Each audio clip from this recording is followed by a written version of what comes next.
श्रोता प्रेमियों, मैं राम सागर शास्त्री आप लोगों के समक्ष रखने जा रहा हूं विभीषण की भक्ति।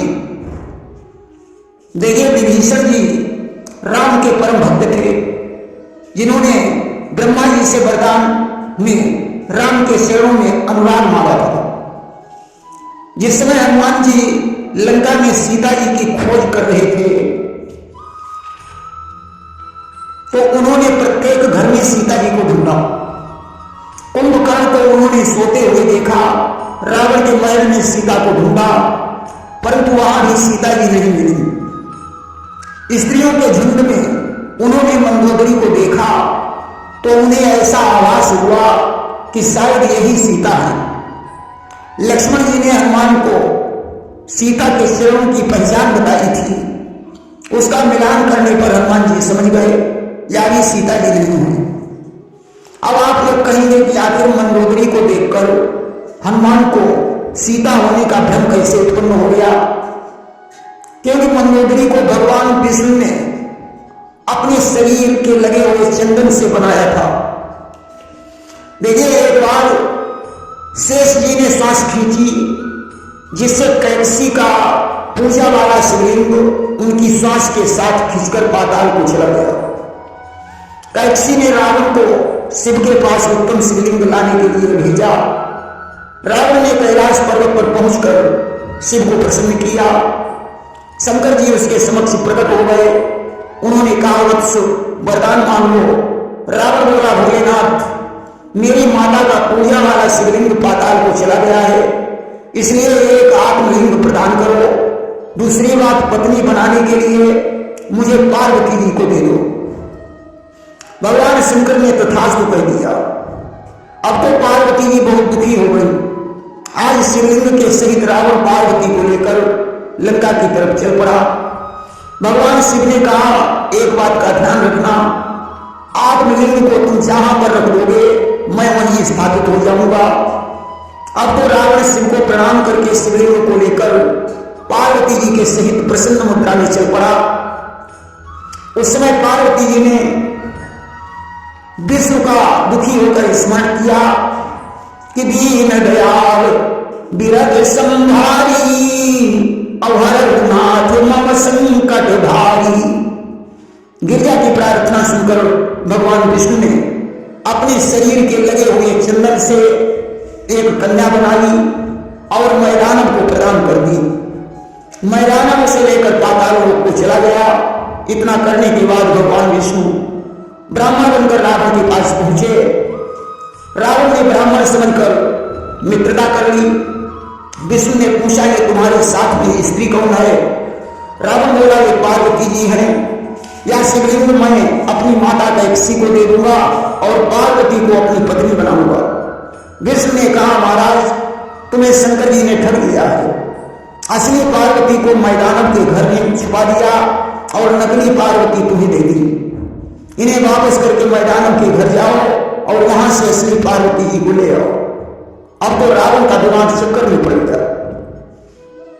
उसने विष्णु से कहा, मित्र, तब तक तुम यहीं कहीं बैठ जाओ, अभी मैं नकली वाली पार्वती वापस करके आ रहा हूं। रावण कैलाश पर्वत पर पहुंचा। उसने हंसकर कहा, भोलेनाथ, आप भी बड़े मजाकिया हैं। असली पार्वती को पाताल में भेज दिया और नकली वाली मुझे दे दी।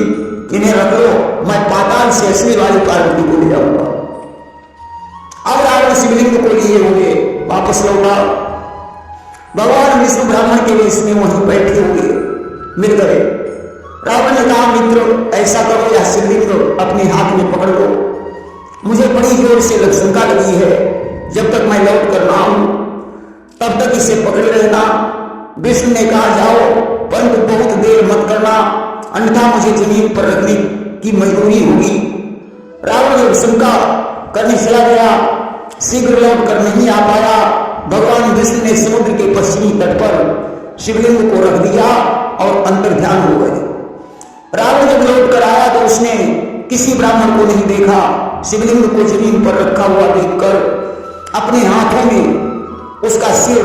हाथों से उसका सिर हिलाने लगा, जिससे शिवलिंग में रावण की उंगलियों से गाय के समान कर्ण छिद्र बन गए और यह शिवलिंग गोला गोकर्ण के नाम से प्रसिद्ध हो गया। अब खिन्न मन से रावण पाताल में पहुंचा। वहां उसने मैदानव के भवन में प्रवेश किया। कन्या को देखकर बहुत प्रसन्न हुआ। उसने मैदानव से कहा, ये कन्या मुझे दे दो। मैदानव ने कहा, इस कन्या का विवाह करने के बाद आप इसे ले जा सकते हैं। उसने विधिपूर्वक मंदोदरी का विवाह कर दिया, बहुत सा दान दहेज दिया और एक अमोघ शक्ति रावण को प्रदान की। रावण मंदोदरी को लेकर लंका लौट आया। सूक्ष्म उदर होने के कारण रावण ने उसका नाम मंदोदरी रख दिया।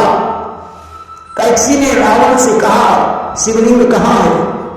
तू तो एक लड़की को लेकर वापस लौट आया। रावण ने शिवलिंग की सारी कहानी सुनाई और जाकर गोला गोकर्णनाथ के पास बैठकर तपस्या करने लगा और ब्रह्मा जी से वरदान प्राप्त करके तीनों लोगों को बस में करके लंका का राज्य भोगने लगा। इस प्रकार भगवान विष्णु के चंदन द्वारा निर्मित होने के कारण मंदोदरी को देखकर हनुमान जी को सीता का भ्रम हो गया था।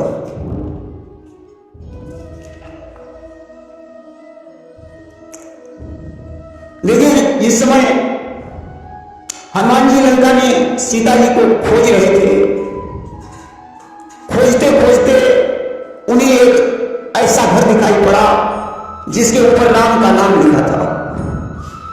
हनुमान जी विचार करने लगे, लंका तो निशाचरों की नगरी है, इसमें राम का भक्त कहां से उत्पन्न हो गया?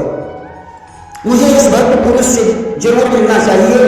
और विभीषण से मिलने के बाद उन्हें पता चला कि सीता जी अशोक वाटिका में है। अशोक वाटिका उजाड़ने पर मेघनाथ उन्हें बंदी बना ले गया। रावण ने हनुमान की पूंछ में आग लगाने का आदेश दे दिया। हनुमान ने पूंछ घुमा घुमाकर सारी लंका में आग लगा दी।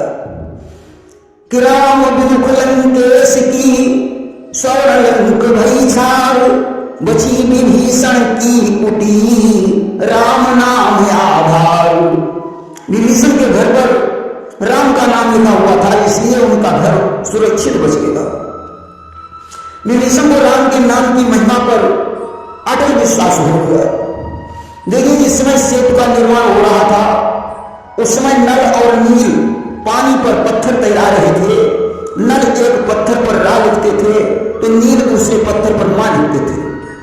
पत्थर पानी में डाल देते थे और इसके वरदान के कारण पत्थर डूबते नहीं थे। इसलिए रा और मां नाम के पत्थर आपस में जुड़ जाते थे।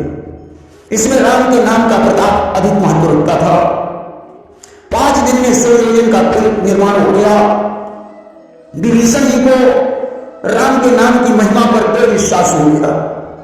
देखिए, विभीषण ने रावण से कहा था, भैया राम की सीता वापस करके तुम उनकी शरण में चले जाओ, तुम्हारा कल्याण हो जाएगा। परंतु अभिमानी रावण ने उन्हें लात मारकर लंका से निकाल दिया। विभीषण जी राम की शरण में चले गए। अभिमानी रावण राम के हाथों से मारा गया।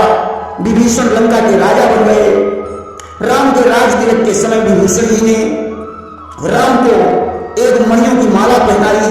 राम ने वो माला सीता के गले में डाल दी। सीता जी ने हनुमान के गले में डाल दी। हनुमान जी ने उस मणिमाला में राम की खोज की। वे दाना फोड़कर राम का दर्शन करना चाहते थे। धीरे धीरे सारी माला फोड़ डाली, परंतु दाने के अंदर राम के दर्शन नहीं होते। तो जामवंत तब मसल बखाना कि बंदर अदरख स्वाद जाना। जामवंत ने तब एक कहावत कही कि बंदर अदरक के स्वाद को नहीं जानता है। तुम इस माला को फोड़कर राम का दर्शन करना चाहते हो, अरे अपना सीना फाड़ कर देखो, क्या तुम्हारे सीने में राम जी मौजूद हैं? हनुमान जी ने सीना फाड़ दिया कि कपिपति जब निज सीना चीरा और सिंह सहित निरखे रघुवीरा। हनुमान जी जब सीना विदीर्ण किया, सीने के अंदर राम और सीता दिखाई पड़ने लगे। विभीषण ये देखकर आश्चर्यचकित हो गए। इसके बाद भगवान ने सभी बंदरवादियों को विदा कर दिया। विभीषण को 1 कल्प तक लंका में राज्य करने का आशीर्वाद दिया। 11,000 वर्ष राज्य करने के पश्चात राम परम धाम को चले गए। विभीषण की लंका का राज्य करने लगे। अब विभीषण की भक्ति का वर्णन भला कौन कर सकता है कि भक्ति जो विभीषण की कहे सो कौन जन कछु कही जाति सुनऊ चित्त लाई के। चलत जहाज पर अटकी विचार कियो, को अंगहीन नर दियो लई बहाई के। जाय लगो टापू ताही राक्षस ने उठाई लियो, मोद भरी राजा पास लाए किलकाई के। देखत सिंहासन से कूदी परे नयन भरी, जाही के आकार राम देखे भाग पाई के। एक बार की बात है, एक व्यापारी अपना जहाज लेकर परदेश को चला। अचानक उसका जहाज समुद्र में अटक गया। व्यापारी ने बहुत कुछ प्रयास किया परंतु जहाज नहीं चला। उसके साथ एक ज्योतिषी भी रहता था। उसने ज्योतिषी से पूछा क्या करना चाहिए। ज्योतिषी बोला समुद्र किसी अंगहीन पुरुष की भेंट चाहता है। व्यापारी के साथ एक अंगहीन सेवक था। उसने उसी को समुद्र में फेंक दिया और फेंका समुद्र में, मगर वहीं प्रभु ने प्रबंध कर डाला है। जिसका राघव रखवाला है तो कौन मारने वाला है। भगवान के प्रताप से वह मनुष्य डूबा नहीं। जिसकी रक्षा भगवान करते हो भला उसे कौन मार सकता है।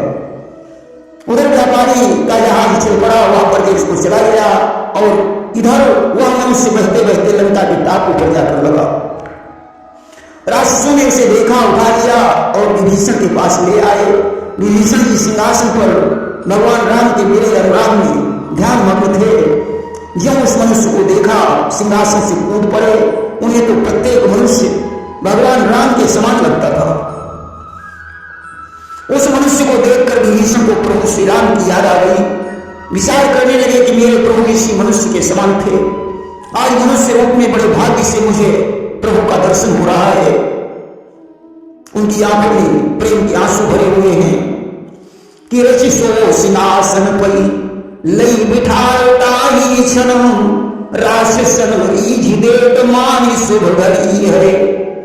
चाहत मुखार बिंदु अति ही आनंद भरी, डरकत नयन नीर टेक ठाढ़ो छरी है।